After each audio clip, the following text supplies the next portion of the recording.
रामकृष्ण हरी. नमस्कार, मी प्रतिभा चंद्रन आणि तुम्ही बघत आहात नवराष्ट्राचा विशेष कार्यक्रम, जो आज आपण या पंढरपूरच्या वारीच्या निमित्तानं खास सादर करतोय.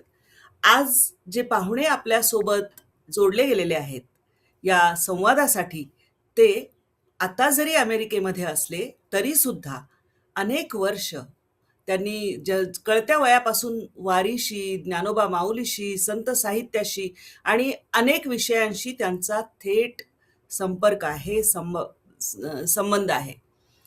ते अनेक विषयांमधले तज्ज्ञ आहेत.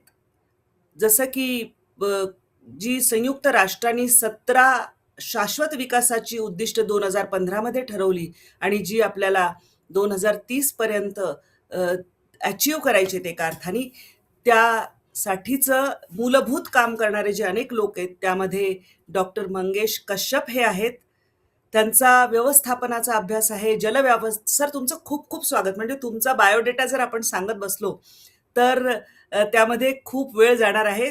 तुमचं व्यक्तिमत्व हे आपण संवादातनं उलगडत नेऊया. 300 पेक्षा अधिक कार्यशाळा त्यांनी या शाश्वत विकासाच्या सगळ्या उद्दिष्टांवर घेतलेल्या आहे. पर्यावरणाचं अर्थशास्त्र कसं, आर्थिक विषयाचे तज्ज्ञ आहेत. संवादातनं तुम्हाला उलगडत जातील डॉक्टर कश्यप. सर, पहिल्यांदा मला तुम्हाला विचारायचंय की आता वारी सुरू आहे. तुम्ही यावेळी हो. अमेरिकेत आहात. वारीला मिस करताय? खूप मिस करतोय वारीला. जसं की एखाद्या माहेरवासनीला माहेरी जायचंय आणि काही कारणामुळे जाता येत नाहीये. तिची जशी तगमग होत असेल जीवाची, तशी होते मला वारी मिस करताना. आणि एकंदर वारी म्हटल्यानंतर तो एक समाज सोहळाच असतो ना.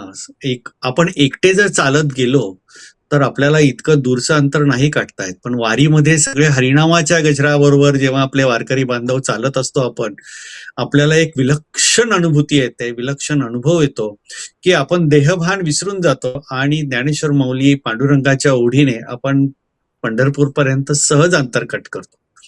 म्हणून वारी ही महाराष्ट्रापुरतीच नाही तर अख्ख्या देशभरातल्या माऊलींच्या भक्तांसाठी आणि ज्यांना ज्यांना समतेमध्ये प्रस्थापित व्हायचं आहे अशा सर्व बांधवांसाठी वारी हा एक फार मोठा विलक्षण असा अनुभव आहे. असं म्हणतात की ज्ञानदेवे रचिला पाया, उभारिले देवालया आणि तुका झालासे कळस, असं म्हणतात. आज आपण जे बोलणार आहोत ना, तर तुम्हाला सरांची ओळख अशी वेगळी आहे की त्यांनी संत ज्ञानेश्वरांच्या आणि ज्ञानेश्वरीचा अभ्यास अनेक लोकांनी अनेक अंगांनी केलेला आहे. त्यांनी त्यातली व्यवस्थापन कौशल्य या विषयावर 21 वर्षांपूर्वी पुस्तक लिहिलं आणि जलव्यवस्थापनावर, म्हणजे माऊलींनी जलव्यवस्थापन, पाण्याचं व्यवस्थापन कसं असावं, याबद्दल सुद्धा खूप सखोल असा विचार ज्ञानेश्वरीमध्ये करून ठेवलेला आहे. त्या अनुषंगाने आज आपण बोलणार आहोत. सर, खरं तुम्ही मुळामुठेच्या काठी सोमवार पेठेत वाढलात. ज्ञानोबा माऊलीचा हो. पहिली ओवी, असं म्हणतात ना, ते एकतरी ओवी अनुभवावी. तुम्हाला पहिली ओवी तुमच्या कानी हो. कधी पडली आणि कशी ओढ ही वाढत गेली? खरं आम्ही सोमवार पेठेमध्ये राहत होतो आणि आमच्या वाड्यामध्ये सप्ताह चालायचा ज्ञानेश्वरीचा. आणि हा सप्ताह इतका आठवडाभर चालायचा आणि साखरे महाराज असत त्या सप्ताहाचे प्रमुख. आणि त्या सप्ताहामध्ये जेव्हा ज्ञानेश्वरांची पहिली ओवी असे, ओम नमोची आद्या जय जय स्वसंवाद्या आत्मरूपा, अशी ती सगळे ओवीचं मला अंगावर आत्ताही काटा येतोय. ते सगळं वातावरण असं भारलेपणाचं असायचं. कळायचं काही नाही त्यातलं, परंतु ज्ञानेश्वरांची एकंदरीतच भाषा शैली, साखरे महाराजांचं त्याच्यावरचं निरूपण असेल आणि ते भारलेल्या वातावरणामध्ये त्या ज्ञानेश्वरीच्या अक्षरांचा जो स्पर्श झाला, तिथून ही खरी सगळी सुरुवात झाली. आणि आपल्यालाही कधीतरी ज्ञानेश्वरी पाहिजे, ज्ञाने ही आपल्यासाठीच आहे असं तेव्हापासून वाटायचं. जेव्हा जेव्हा संधी मिळेल तेव्हा तेव्हा प्रयत्नायचो की ज्ञानेश्वरी उघडून काय आपल्याला कळतंय का त्यातलं. आणि जिथलं कळत नाही, तसं ज्ञानेश्वर म्हणतात भाष्यकारा ते वाट पुसतो, तसं ज्यांना समजतंय अशांकडे जायचं आणि समजून घ्यायचं ज्ञानेश्वरी काय आहे ते. अशी ती सुरुवात झालेली. पण तुम्ही फार असे ज्ञानोबा माऊलीकडे, मला असं वाटतं की लहानपणी एक बालकुतूहलाने ओढले गेलात. कारण आईचा हात धरून जेव्हा इंद्रायणीच्या काठी गेलात, तेव्हा तुमचा एक प्रश्न असायचा म्हणे आईला, की अगं, हे ज्ञानोबा माऊली इंद्रायणीच्या काठी का आले नाही, मुळामुठेच्या नाही? मग उत्तर मिळालं का त्या प्रश्नाचं? हा खूप चांगला प्रश्न आहे. उत्तर मिळालं. काय झालं होतं, की आपल्याकडे एक परंपरा आहे महाराष्ट्रामध्ये आणि विशेष करून तुम्ही बघितलं असेल पुण्याचं. पुण्याचा पूर्व भाग जो आहे ना, तो बहुआयामी आहे. त्या बहुआयामीत्वाचं प्रत्येक ठिकाणी आपल्याला दर्शन घडतं. जे जसं नदीचा पूर्व भाग आणि नदीचा पश्चिम भाग आणि पश्चिम भागाकडे मग सगळा पेठांचा मोठा विस्तार पुण्याच्या पूर्व भागामध्ये सुद्धा असायचा. पण पुण्यामधल्या या पूर्व भागांमधल्या वाड्यांमध्ये ना एक मगाशी म्हटलं तसं एक कल्चर होता. काही काही ठिकाणी सप्ताह चालायचे, काही ठिकाणी आठवड्याला भजन मंडळी यायची वगैरे. असं सगळं आमच्या वाड्यातही व्हायचं आणि जेव्हा आमच्या वाड्यातले काही महिला त्या आईला जेव्हा म्हणाल्या एक वर्षी, की "अगं आपण आळंदीपर्यंत तरी जाऊयात." आणि मग तिथून सुरुवात झाली. मग दरवर्षी एकादशी आली, की आई आम्हाला घेऊन जायची. कारण आम्हाला घरात कुठे ठेवणार? बाबा कामाला जायचे. आणि हं. मग त्या सगळ्या वाड्यातल्या बायकांबरोबर आम्ही जायचो. आणि जायचं की तिथे मी आईला विचारायचो, "आई हे ज्ञानेश्वरांनी इथेच का समाधी घेतली? आपल्या घराच्या जवळ मुळामुठा आहे, तिथे का नाही घेतली? म्हणजे आपल्याला एवढ्या लांब नसतं येता आलं." तिला काही सुचायचं नाही याच्यावरचं उत्तर. आणि मग ती म्हणायची, "तूच विचार मोठा झाल्यावर.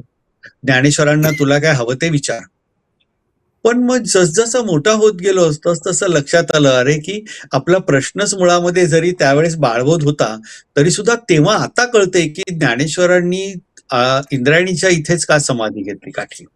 कारण आता आपण मुळामुठीची अवस्था पाहतोच आहोत काय झालेली आहे ती. म्हणजे ज्ञानेश्वरांना खूप वाईट वाटलं असतं आता मुळामुठेपाशी असते तर. त्यामुळे एक इंद्रायणीचा काठ, इंद्रायणी पाण्याशी काय होतं, नदीशी एकदा तुमची मैत्री झाली ना, की नदी आपलं सुख-दुःख सांगायला लागते. ते पाणी आपलं सुख-दुःख सांगायला लागतं. आणि पाण्याकडे आपण पाहतो कसे, जसं आपण मंदिरामध्ये गेलो आणि अभिषेक केला, तर ते गुरुजी आपल्या हातावर तळहातावर पाणी देतात. त्याला आपण तीर्थ म्हणतो. खरं, खरंय. आणि जर आपण आणि पिंडीवर जर पाणी सोडलं, तर त्याला आपण अभिषेकाचं जल म्हणतो. हा वाह! हा आपला याचा प्रश्न, श्रद्धेचा प्रश्न असतो. आणि याच पाण्याच्या निमित्ताने म्हणजे तुम्ही जसजसे मोठे होत गेलात, म्हणजे आधी बालसुलभ असं कुतूहल आणि मग नंतर जसजसे मोठे होत गेलात, तसतसं पाण्याशी नातं म्हणजे तुम्ही आणि मी अशी पिढी आहोत, की ज्यांनी नदीच्या काठी अक्षरशः छोटंसं तळं करायचं आणि पाणी आपण ओंजळीने प्यायचो सर. आपल्याला त्यामध्ये कधी अशुद्ध होय, होय. वाटलं नाही. मग तिथून ही पाण्याची करेक्ट. अशी सगळं इतकं अशुद्ध का होत गेलं? आपण निसर्गापासून दूर झालो आणि ह्या ज्या संतांनी आपल्याला जी शिकवण दिली आहे, कारण सर्व संत हे समाज शिक्षक होते. मग त्याच्यात ज्ञानेश्वर माऊली असेल, तुकाराम महाराज असतील, नामदेव असतील, जनाबाई असतील, सुखा महाराज असेल, या सगळ्या संतांनी आपल्याला खूप फार महत्वाची फंडामेंटल शिकवण दिलेली आहे. त्यापासून आपण फार दूर गेलो. आपण का दूर गेलोय? कारण आपल्याला विकासाच्या पाऊलखुणा खुणावत होत्या. आता मुळामध्ये विकास म्हणजे काय हा आज काही आपला विषय नाहीये. परंतु हो. आपण त्या संतांनी जो मार्ग दाखवलेला आहे, त्या मार्गापासून आपण भरकटलो. म्हणून आज ही वेळ आलेली आहे. अन्यथा आपली मुळामुठा असेल, इंद्रायणी असेल, चंद्रभागा असेल, कुठलीही नदी घ्या. ती नदी इतकी प्रदूषित कधीच नव्हती जेवढी आत्ता आहे. आणि याला सगळ्याला आपण सगळेच जबाबदार आहोत. कारण की आपल्या सगळ्यांना विकास पाहिजे आहे आणि त्या सगळ्या विकासामध्ये जशी आई असते ना आपली, ती सगळ्यात जास्त सॅक्रिफाय करते. आणि नदीला तर आपण माता म्हणतो ना, आणि तिने खूप सॅक्रिफाय केलंय. आता आपली जबाबदारी आहे, की आपल्याला आपल्याला आपल्या त्या मातीचं स्थान पुनर्प्रस्थापित करायचंय. आणि ज्ञानेश्वर माऊली आपल्याला ते शिकवतात.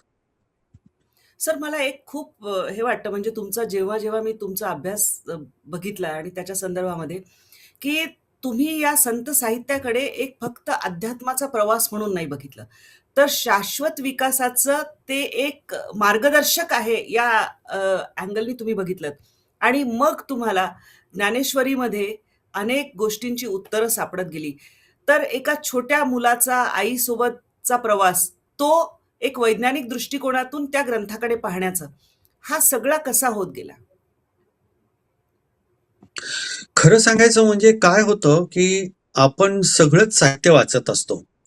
कुणी गुरुचरित्र वाचत असेल, कुणी गीता वाचत असेल, कुणी आणखी काही वाचत असेल.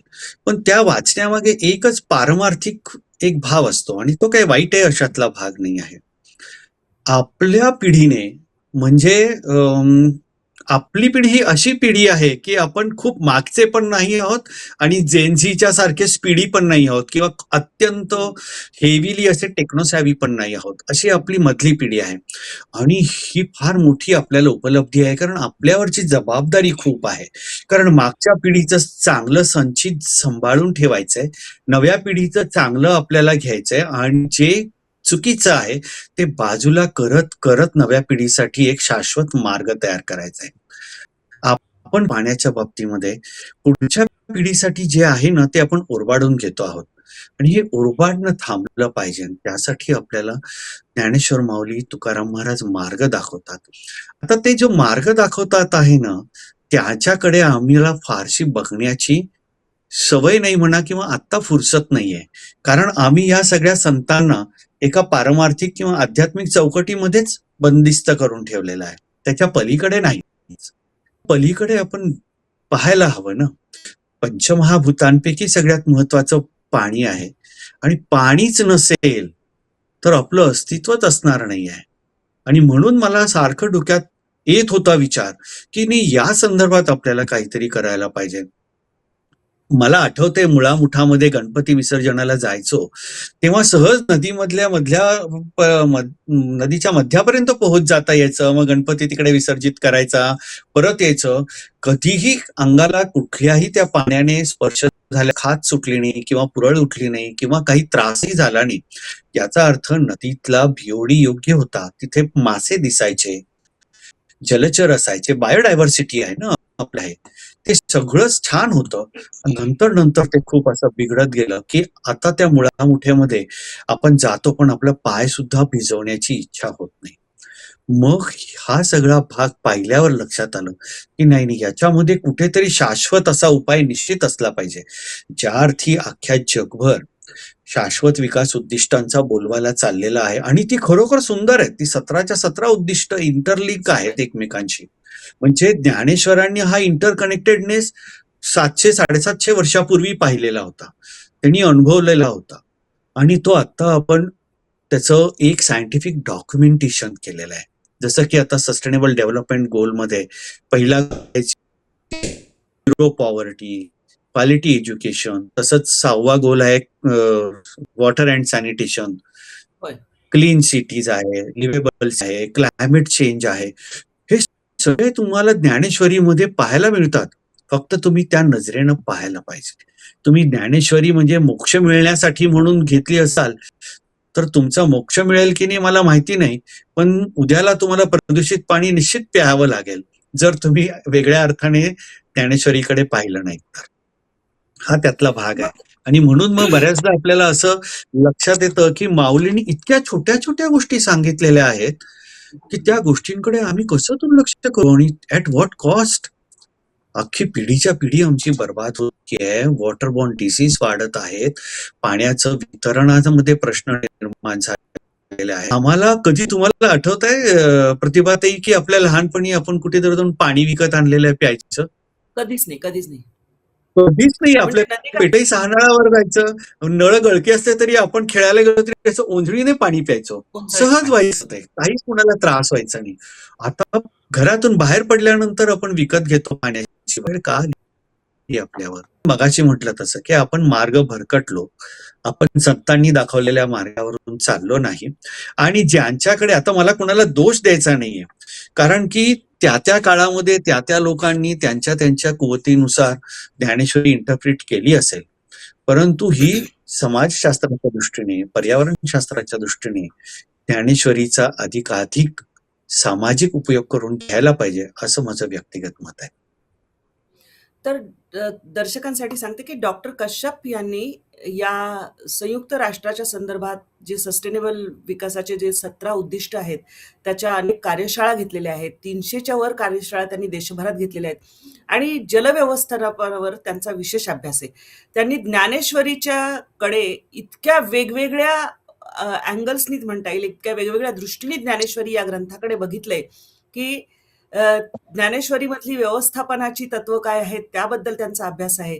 तसाच आज जो चर्चा करणार आहोत तो फक्त जलव्यवस्थापन या अंगाने आपण करणार आहोत. आणि म्हणून सर, ज्ञानेश्वरीमध्ये जलव्यवस्थापन शोधण्याचं पहिल्यांदा तुमच्या कसं लक्षात आलं? आणि मग वारीला गेलात का? वारीबरोबरचे अनुभव काय होते? आणि माऊलींनी जे सांगून ठेवलेलं आहे की पाण्याचं व्यवस्थापन कसं असावं, त्याच्या काही ओव्या आहेत का तुमच्या स्मरणामध्ये? खूप आहेत. ओव्या तर खूपच आहेत. ऍक्च्युअली जसं मगाशी मी म्हटलं ना, की मी खूप फिरलो, म्हणजे अख्ख्या जगभर फिरलेलो. युरोपमध्ये फिरलो, रशिया आहे, इकडे अमेरिकेत तर खूपच फिरणं झालेलं आहे. मी सगळीकडे बघितलं की या सगळ्या देशांमध्ये पाण्याविषयी एक जागरूकता आहे. ते त्यांचे वॉटर बॉडीज प्रदूषित नाही होऊन देत. आमच्याकडे पाण्याविषयी आध्यात्मिक श्रद्धा आहे, परंतु पाण्याविषयी आस्था नाही आहे. प्रेम असायला हवं ना. प्रेम असेल आणि प्रेम असेल तर आपण काळजी घेऊ त्याची. आम्ही तसं करत नाही आहोत आणि तिथे चूक होते आहे. आपल्या शाळा कॉलेजेसमध्ये सुद्धा अगदी मॉन्टेसरी पासून शिकवलं पाहिजे की पाणी कसं वापरायचं, पाण्याचा योग्य वापर कसा सस्टेनेबल डेव्हलपमेंट गोलमध्ये एक 13 की 14वा गोल आहे, रिस्पॉन्सिबल कन्झम्पशन, म्हणजे जबाबदारीने नैसर्गिक साधन संपत्तीचा उपयोग हा करता आला पाहिजे आपल्याला. आता मी वारीमध्ये सुद्धा गेलेलो. वारीमध्ये सुद्धा मला असं आठवत आहे की एके वर्षी वारीमध्ये सगळे लोक वारकऱ्यांना काही ना काहीतरी वाटत असतात. कुणी पाण्याचे पाऊच वाटतात, कुणी लाडू वाटतात, कुणी फळं वगैरे वाटतात. आणि मग ते वारकऱ्यांना खूप असं मिळत मिळत जातं. वारकरी एवढा कन्झ्युम पण करू शकत नाहीत आणि मग ते सगळं टाकून दिलं जातं. आणि मग या सगळ्याचं माझ्या लक्षात आलं की हे फार मोठा लॉस आहे यार. त्याला आपण रिसोर्सेसचं जबाबदारीने वापर केला जात नाही आहे. आणि पाण्याच्या बाबतीत तर असं व्हायचं की मग पाणी रस्त्यावरच टाकून द्यायचं. बऱ्याच ठिकाणी सगळीकडे घाण व्हायची. ती घाण उचलायला नंतर स्वयंसेवक कुणीतरी असायचे किंवा इतर समाजसेवी संस्थांचे घटक वगैरे असायचे. पण मुळामध्ये हा कचराच होणार नाही याची दक्षता आम्ही घेत नाही आणि पाण्यामध्ये मग प्रदूषण वाढायला लागलं. अनेक ठिकाणी, काही ठिकाणी पाणी जर आपण बघितलं वारीच्या अख्ख्या वाटेवरती, ते मी 5 वर्षापूर्वीचं सांगतोय, की प्रदूषित पाणी प्यावं लागायचं आणि त्याच्यामुळे लोकांना त्रास पण व्हायचे. मग त्याच्या लक्षात आलं की नाही, आपल्याला काहीतरी करायला पाहिजे. मी काय केलं, एक मॉड्यूल तयार केलं. ग्रामीण भागामध्ये किंवा या खेड्यापाड्यांमध्ये तर मी जर सायंटिफिक भाषेत सगळं सांगायला लागलो तर कळणार नाही. तर मी हो, म्हणलं म्हणजे आपण सोप्या भाषेत सांगूया. बायोलॉजिक सोप्या भाषेत सांगायला पाहिजे. म्हणजे मी म्हणलं पाण्याचं बीओडी एवढा पाहिजे, पीएच असा पाहिजे, अमुक पाहिजे, तमुक पाहिजे. तर ते जमलेल्या लोकांना लक्षात येणार नाही. पण तेच जर मी म्हटलं की नाही, हे पाणी आरोग्याला घातक आहे, ज्ञानेश्वर माऊली असं म्हणतात आहे, आपण जर हे असं नाही वापरलं तर मग आपला प्रश्न होईल. मग हळूहळू कळायला लागलंय. आणि त्याचं काय झालं, एकदा असंच एका खेड्यामध्ये गेलो असताना तिथल्या लोकांनी खूप सांगितलं, आम्ही असं करतो, आम्ही असं करतो, तसं करतो वगैरे. आणि जेव्हा मग त्यांच्या लक्षात आलं की अरे हे काहीतरी वेगळं सांगतायत, आणि मग मी त्यांना सांगितलं, एक ज्ञानेश्वरांची ओवी आहे, 9व्या अध्यायामधली 21वी ओवी आहे. ते म्हणतात, ऐका पाणी ओथी जावे न लगे, नवनीता न रिगे. म्हणजे वा. पाणी स्वभावतःच तरल आणि संतुलित असतं. निसर्गाची मूलभूत रचना कृत्रिम हस्तक्षेपाशिवाय टिकणारी आहे. म्हणजे तुम्ही काही हस्तक्षेप करू नका निसर्गाच्या सगळ्या जलप्रवाहांमध्ये. ते तसेच असू द्यात. हस्तक्षेप केला की तिथे विकार निर्माण होतो पाण्यामध्ये आणि मग पाणी प्रदूषित होतं. आता हे जेव्हा आपण म्हणतो तेव्हा मी असा विचार केला की सस्टेनेबल डेव्हलपमेंट गोलच्या दृष्टीने ही ओवी आपल्याला कशामध्ये बरोबर परफेक्ट बसवता येईल. आणि मग लक्षात आलं की ही ओवी आपल्याला क्लीन वॉटर आणि लाईफ बिलो वॉटर, म्हणजे 6 नंबर आणि 14 नंबर हे जे गोल आहेत, जे क्लीन वॉटर मगाशी म्हणलं तसं वॉटर अँड सॅनिटेशन, आणि 14 नंबर जे आहे ते लाईफ बिलो वॉटर. म्हणजे ज्ञानेश्वरांचा विचार बघा किती उदात्त आहे की जलचरांचाही त्यांनी विचार केलेला आहे की हे पाणी जलचरांचं जीवनमान धोक्यात येईल असं होता कामा नये, असं ते तिकडे सुचवत आहेत. नंतर ते असं एका ठिकाणी म्हणतात, म्हणजे एक 18वा अध्याय 1183वी ओवी आहे.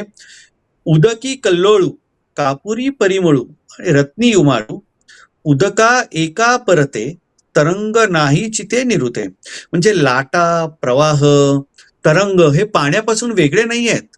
म्हणजे ही लाट आली, लाट म्हणजेच पाणी, समुद्र म्हणजेच पाणी आणि पाण्याचा थेंब म्हणजेच समुद्र. हे इतकी एकात्मता त्यांनी त्याच्यामध्ये ही केलेली आहे. म्हणजे कुठलाही नदीचा प्रवाह असो, समुद्र असो, त्याच्या आतमध्ये त्याच्यावर जगणारे जीव आहेत, जलचर आहेत, त्यांची परिसंस्था टिकली पाहिजे हा त्यांचा आग्रह आहे. आणि हा आग्रह आपल्याला ज्ञानेश्वरीमध्ये दिसतो. म्हणून मगाशी म्हटलं तसं 6वा, 14वा आणि इथे 15वा सुद्धा सस्टेनेबल डेव्हलपमेंट गोल आपल्याला अंडरलाईन करता येतो. त्यानंतर ते एका ठिकाणी असं म्हणतात 18व्या अध्यायामध्येच, आगा पाया हुए तुपी गुण कीर आहे परी मीना काय होय. पाण्यापेक्षा तूप केव्हाही चांगलं ना. ते पण तुपाच्या समुद्रामध्ये मासा जगू शकेल का सांगा बरं. कारण माशाला जगण्यासाठी पाणी हवं. मग पाणी मासा हवं. जर जगला पाहिजे, पाणी हवं. मग तुपाच्या समुद्रात मासा नाही जगणार, तुपाच्या समुद्रात जलचर नाही जगणार. मग आपल्याला ते पाणी जर स्वच्छ ठेवलं नाही तर मग आपली जीवसृष्टी कशी तगेल. कारण आपण आपल्या शाळेत शिकलोय बघा, जीवचक्र. एका जीवावर हो. दुसरा जीव अवलंबून आहे, दुसरा जीवावर तर ते जे चक्र आहे, ते निसर्ग चक्र आहे, ते जर डिस्टर्ब झालं तर सगळ्याच गोष्टी डिस्टर्ब होतील ना. म्हणून पाणी हा सगळ्या विकासाचा, सगळ्या तुमच्या सस्टेनेबल डेव्हलपमेंट गोलचा मूलभूत घटक म्हणून युनोनी त्याला मान्यता दिलेली आहे आणि ती आपण जपली पाहिजे. त्या पाण्यासाठी आपल्याला जसं म्हणलं की पोटासाठी जगदिशा फिरविशी दाही दिशा, असं एका कवीनी म्हटलेलं आहे. त्याचा म्हणण्याचा उद्देश वेगळा असेल की पोटासाठी सगळीकडे जावं लागतं काम वगैरे करायला. आता आपण पाहतो आहोत बघा, आपल्याकडे युद्धजन्य परिस्थिती आहे, पेट्रोल सगळ्याचे भाव. पण माझं असं, मी काय भविष्यवाला वगैरे नाहीये, परंतु मला असं एक वाटतं आहे की आगामी 10 वर्षानंतर आज जसं पेट्रोल संदर्भामध्ये चाललेलं आहे तसं पाण्याच्या संदर्भामध्ये सुद्धा सुरू होईल, एक युद्ध सुरू होईल आणि आपण त्याचे बळी असू. जर त्याचे बळी ठरायचं नसेल तर आज पाणी आपल्याला राखलं पाहिजे. मग आपण मराठीमध्ये म्हण आहे, तळे राखेल तो पाणी चाखेल. जर आज पाणी आपलं चाखेल. पाणी आपण राखलं नाही तर आपल्याला पुढच्या पिढ्यांसाठी आपण काय देणार, हा मोठा प्रश्न आहे आणि तो फार अस्वस्थ करणार आहे. सर, ज्ञानेश्वरीमध्ये म्हणजे ज्ञानेश्वरी ही केवळ भावार्थ दीपिका असं म्हणून तर बघितलं जातच, परंतु त्याहीपेक्षा ज्ञानेश्वरीमध्ये व्यवस्थापनाची अनेक मूल्य आहेत. ती नंतर आपण स्वतंत्र व्हिडिओमध्ये सरांकडनं समजावून घेणार आहोत. आज पाण्याचा विषय चाललेला आहे. तर जो समतेचा भाव सुद्धा या संयुक्त राष्ट्राच्या उद्दिष्टांमध्ये अ, उद्धृत केलेला आहे, तो सुद्धा हो. पाण्याच्या निगडीत असलेल्या काही ओव्यांमध्ये आहे. म्हणजे जैसे उत्तम पाणी तैसीची तयाची करणी, सकळा भूता समश्रेणी तृप्ती देणे.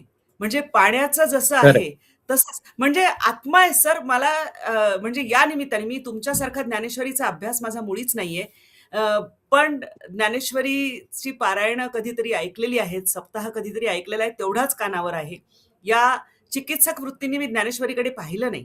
पण या तुमच्या मुलाखतीच्या निमित्ताने जेव्हा पाहिलं, तेव्हा पाण्याच्या संदर्भातल्या ज्या गोष्टी सापडल्या, त्यामध्ये समभाव, हा पाणी जसं सगळ्यांचं तहान भागवतो, तसाच एक समभाव आपल्याला या उद्दिष्टांमध्ये सुद्धा अपेक्षित आहे.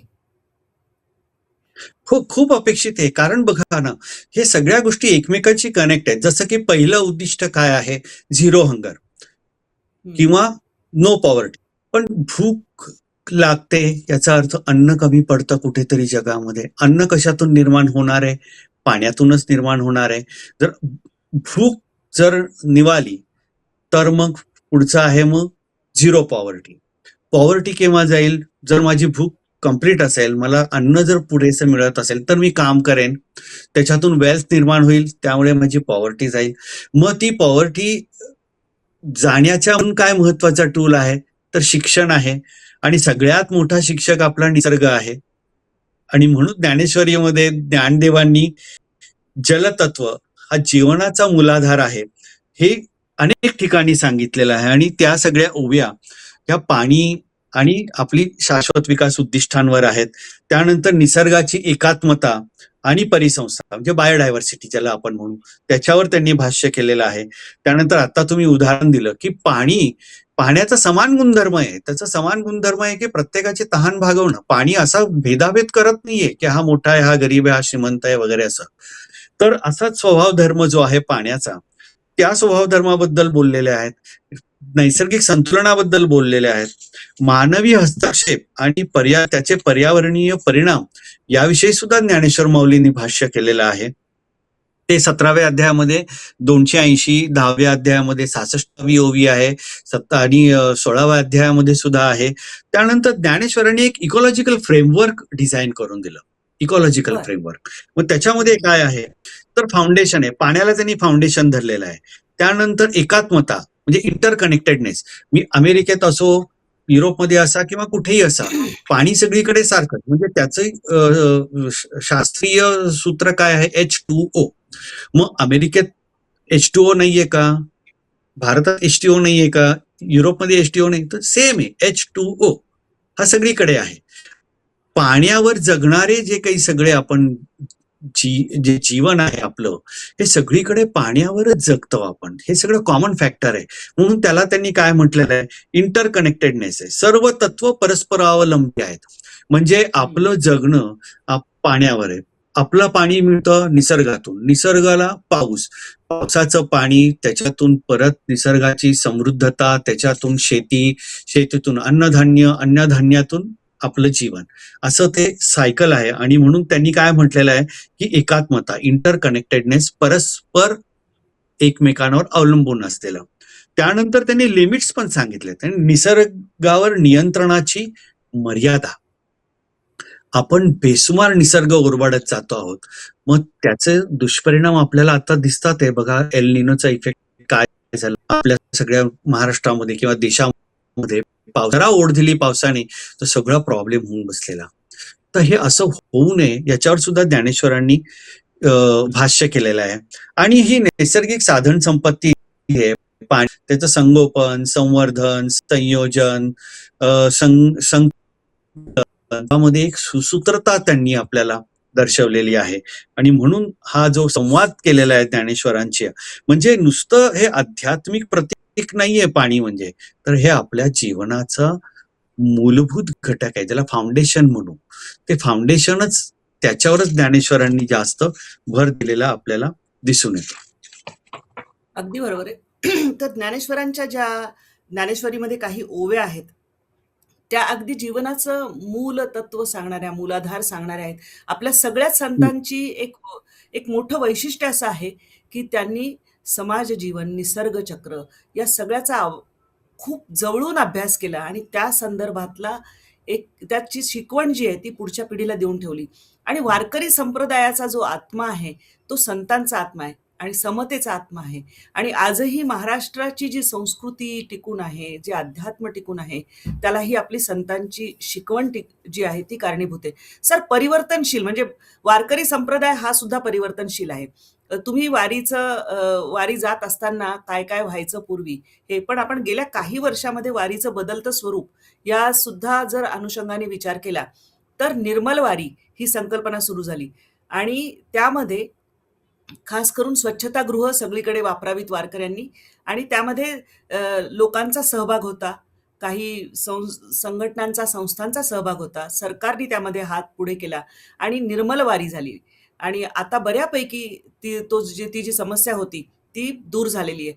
आणि आता हरित वारीकडे सुद्धा चाललेले आहेत. म्हणजे या वारीच्या निमित्ताने आमच्या दर्शकांना जे सातत्याने व्हिडिओ बघतायत त्यांच्या एक लक्षात येईल की वारीच्या अंगाने आपण समाज प्रबोधनाचे जे जे विषय आहेत ते सगळे पुढे आणण्याचा प्रयत्न करतोय. सर, पुन्हा मी तुमच्याकडे येईन की ज्ञानेश्वरीमध्ये तुम्हाला या वारीच्या अनुषंगाने काय काय असं सापडत गेलं जे पाण्याशी निगडीत होतं? ज्ञानेश्वरीमध्ये जसं मगाशी म्हटलं ना की ज्ञानेश्वरांचं व्यवस्थापन पाण्याच्या संदर्भातलं जे आहे ना ते अख्खं ज्ञानेश्वरीमध्ये आहे. आणि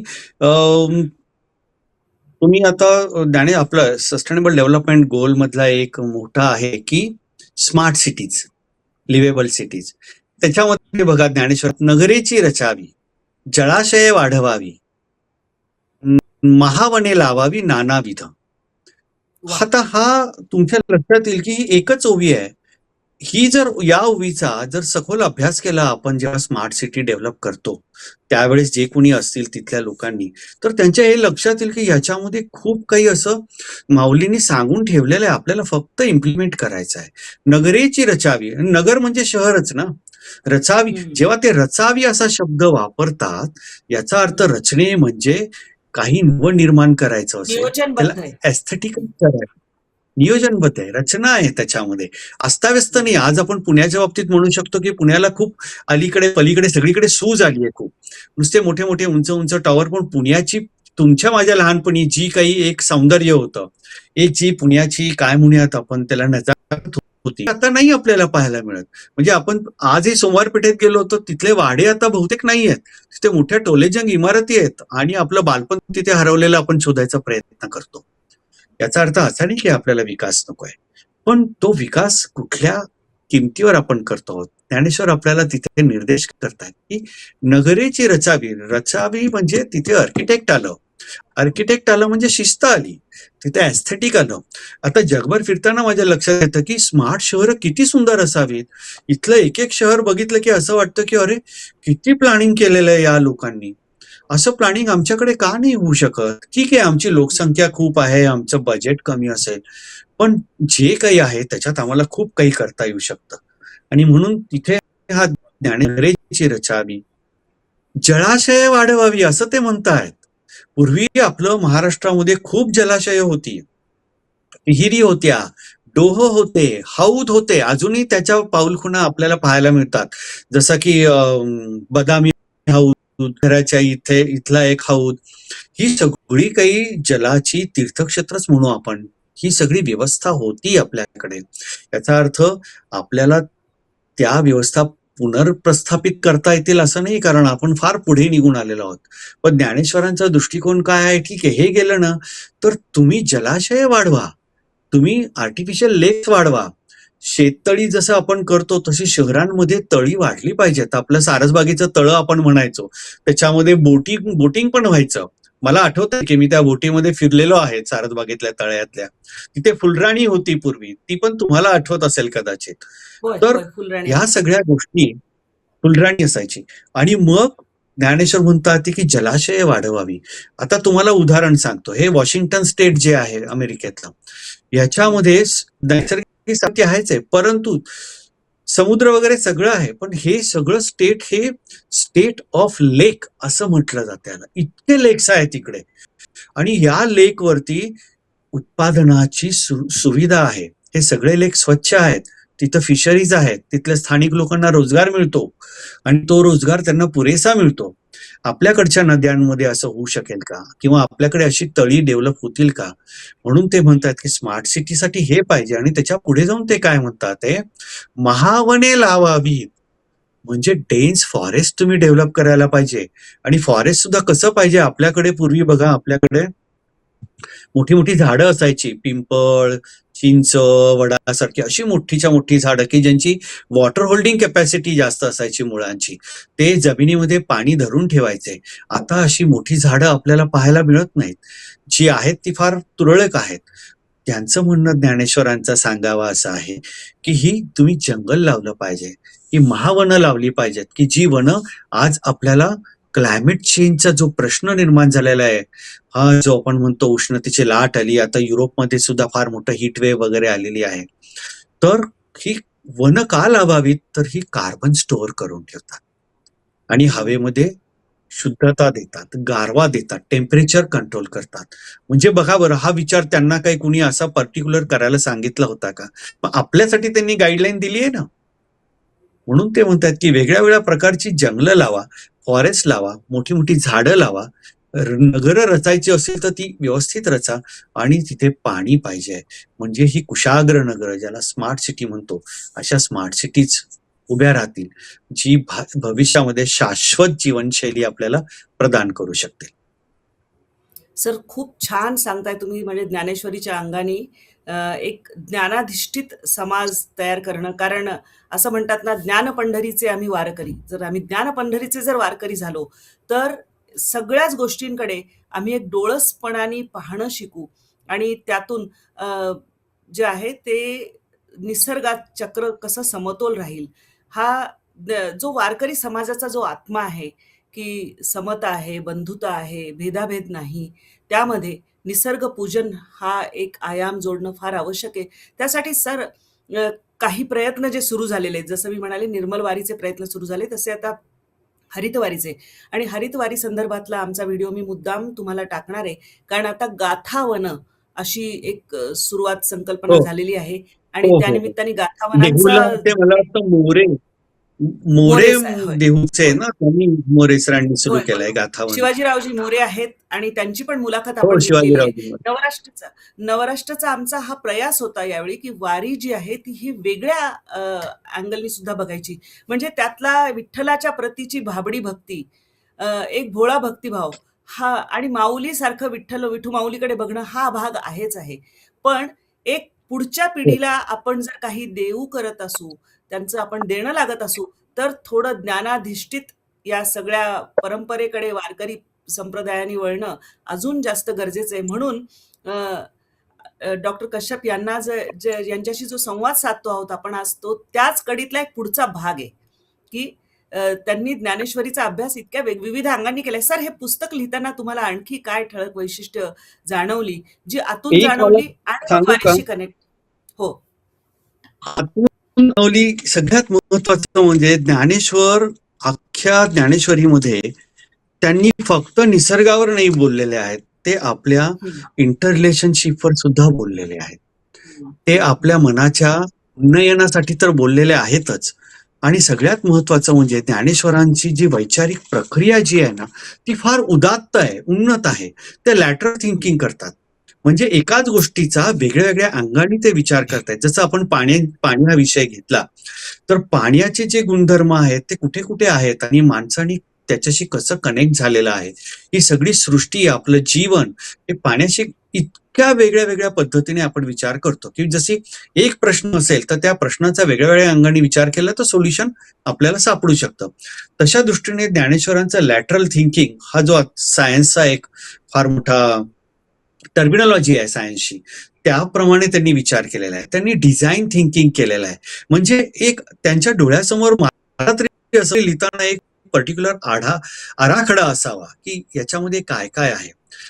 नंतर त्यांच्या नुसतं डिझाईन थिंकिंग नाही आहे, ते क्वांटम फिजिक्स बद्दल सुद्धा बोलतायत, की जो आत्ताचा परवलीचा शब्द आहे.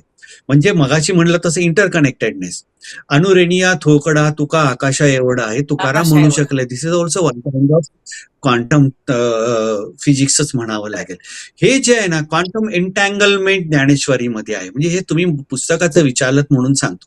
हे सगळं त्याच्यामध्ये मी मांडलेलं आहे. कारण काय होतं, अलीकडे ना आपण जेव्हा जेनझी बद्दल विचार करतो, त्या सगळ्यांना ह्या सगळ्याच गोष्टी समजतील ज्ञानेश्वरीतल्या असं नाही, परंतु त्यांना समजतील अशा टर्मिनॉलॉजीमध्ये जर सांगितल्या तर ते ज्ञानेश्वरीकडे अधिक लवकर ज्ञानेश्वरीत असं नाही, इतर सगळ्या साहित्याकडे. मग समर्थांचा दासबोध असेल, तुकारामाची गाथा असेल, नामदेवांची गाथा असेल, शंकराचार्यांचं साहित्य असेल किंवा इतर अन्य संतांचं जे काही असेल, ते या दृष्टिकोनातून पाहायला गेलो तर कदाचित आपल्या समाजातल्या आत्ता असलेल्या सगळ्याच प्रश्नांना कुठेतरी आपल्याला उत्तर मिळत जातील. आणि मग ती उत्तर मिळत गेली तर आपल्याला सगळ्यांना हवं आहे काय नेमकं? एक चांगला, सुदृढ, निरोगी आणि ज्ञानाधिष्ठित समाज आपल्याला हवा आहे. माऊलींना पण तेच पाहिजे आहे. म्हणून पसायदानामध्ये त्यांनी म्हटलेलं आहे, जो जे वांछील ते ते लाभो. याचा अर्थ लोकांनी फार चुकीचा घेतला. स्वैराचार ज्याला जे पाहिजे तसं करू देत असं. तसं नाहीये. तर आपण निसर्गाशी संतुलन ठेवून जगली पाहिजे. हा त्यातला भाग आहे. म्हणून तुम्ही तज्ञ याच्यामध्ये व्यवस्थापनामध्ये सुद्धा ज्ञानेश्वरांनी इतके वेगळे वेगळे अँगल दिले. म्हणजे लिडरशिप त्याबद्दल ते त्याच्यामध्ये बोलतायत. त्यानंतर ते आपल्याला हेही सांगत आहेत की स्किल डेव्हलपमेंट बद्दल बोलतायत त्याच्यामध्ये ते ज्ञानेश्वरीमध्ये. हे सगळ्या गोष्टी मॅनेजमेंटच्या ज्या आहेत त्या सुद्धा ज्ञानेश्वरीमध्ये प्रतिबिंबित होत आहेत. याच्याही पलीकडे जाऊन त्यांनी ज्ञानेश्वरीमधल्या स्त्री प्रतिमांबद्दल सुद्धा भाष्य केलेलं आहे. म्हणजे एक माणूस वयाच्या इतक्या कमी याच्यामध्ये आपल्याला एवढ्या सगळ्या विश्वाची एक वैचारिक बीज देतो आणि आम्ही त्याकडे दुर्लक्ष करतो. भले 700 वर्ष वारी चालू असेल, ती चांगलीच गोष्ट आहे. आपला समाज त्याच्यामुळे एकत्र आलेला आहे. आता हा एकत्र आलेला समाज माऊलींना अपेक्षित असलेल्या ज्ञानाधिष्ठित, विज्ञानाधिष्ठित दृष्टिकोनातून कसा समृद्ध होईल, हे पाहण्यासाठी तुमच्या माझ्यासारख्या माणसांनी काम करणं गरजेचं आहे. म्हणून मगाशी तुम्ही निर्मल वारीचा उल्लेख केला. माझे एक स्नेही पण आहेत त्याच्यामध्ये.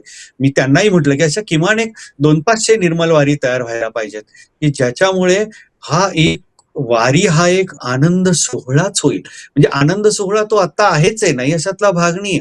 पण आनंदापासून परमानंदापर्यंत आणि परमानंदापासून परमात्म्यापर्यंत आणि परमात्म्यापासून परमात्मा म्हणजे तरी काय, पुन्हा आपला स्वतःचाच प्रवास, रिव्हर्स इंजिनिअरिंग आहे.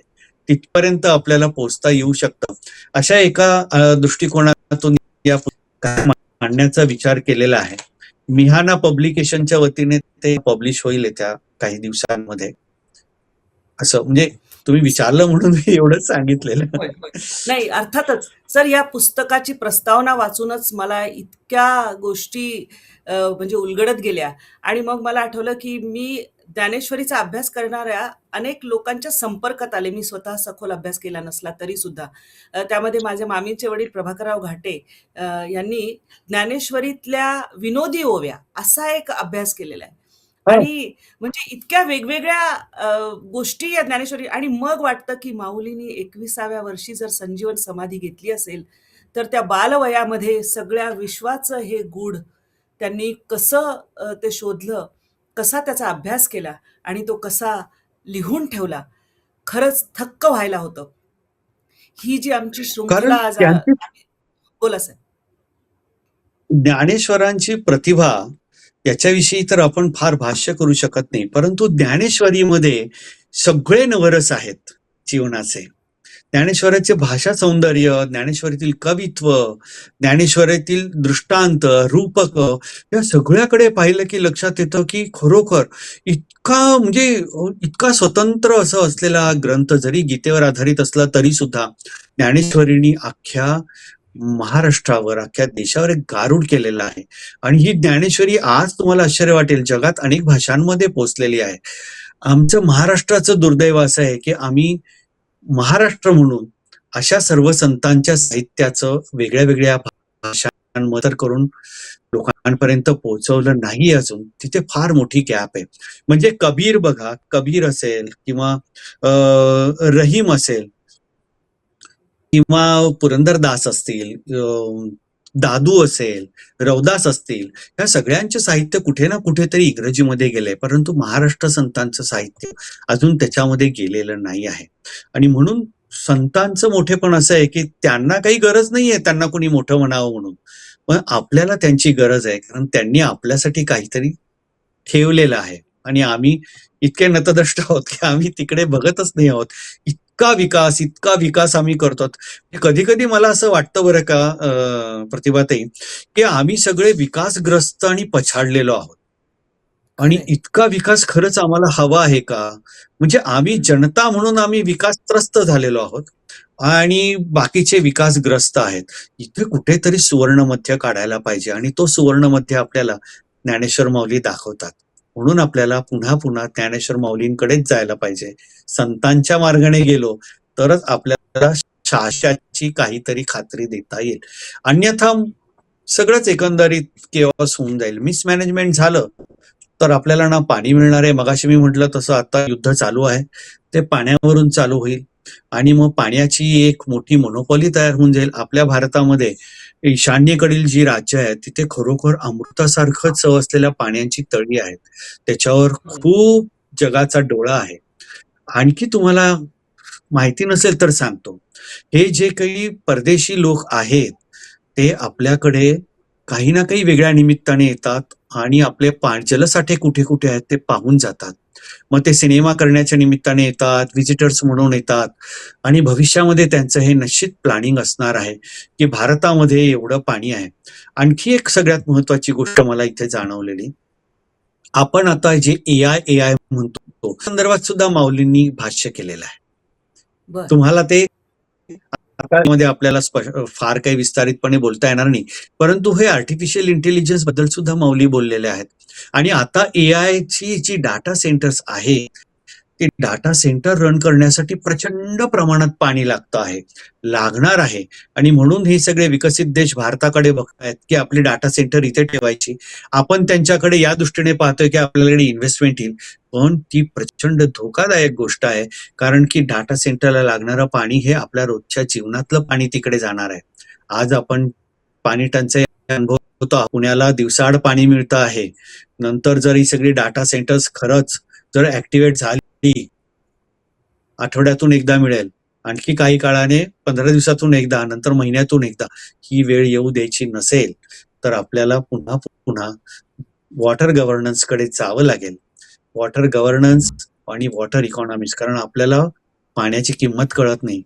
एक थेंब पाण्याचा किती अमूल्य असतो. आज आपण जे पाणी पितो ते पाणी आपल्यापर्यंत येण्यासाठी खूप पैसे खर्च झालेले असतात. अगदी माझ्या माहितीनुसार कॉर्पोरेशनला ते शुद्ध पाणी आपल्यापर्यंत पोहोचवायला लाखो रुपये खर्च होतात आणि आपण ते सहज नासाडी करतो त्या पाण्याची. तेव्हा आपल्याला सावध व्हायला पाहिजे. भविष्याच्या हाका ऐकल्या पाहिजेत. ज्ञानेश्वर माऊलींचा सांगावा जो आहे त्याच्यावर गांभीर्याने विचार करायला पाहिजे. तर आज सुरुवात वेगळ्या अर्थाने आपण ज्ञानेश्वरीच्या वरच्या भाषाची केलेली आहे. या आधीचे सुद्धा जे व्हिडिओ आहेत की जे त्याच्या काही लिंक्स आम्ही खाली टाकणार आहोत. या पंढरपूरची जी वारी सुरू आहे त्या निमित्ताने एक ज्ञानाधिष्ठित वारी सुरू करण्याचा आमचा नवराष्ट्राचा हा एक प्रयत्न आहे. सरांशी आपण वारंवार वेगवेगळ्या अँगल्सनी बोलत राहणार आहोतच. या व्हिडिओबद्दल तुम्हाला काय वाटलं, तुमची मतं काय आहेत, ज्ञानेश्वरीचा तुमचा अभ्यास असेल, कधी कानावर पडला असेल तर तुमच्या सगळी मतं आम्हाला कॉमेंट बॉक्समध्ये अवश्य कळवा. तुमच्या सूचना असतील त्याही सांगा. तुर्तास आणि चॅनलला अर्थातच सबस्क्राईब करायला विसरू नका. तुर्तास मी आणि डॉक्टर मंगेश कश्यप आपली रजा घेतो. वारंवार भेटत राहणारच आहोत. सर, खूप खूप धन्यवाद.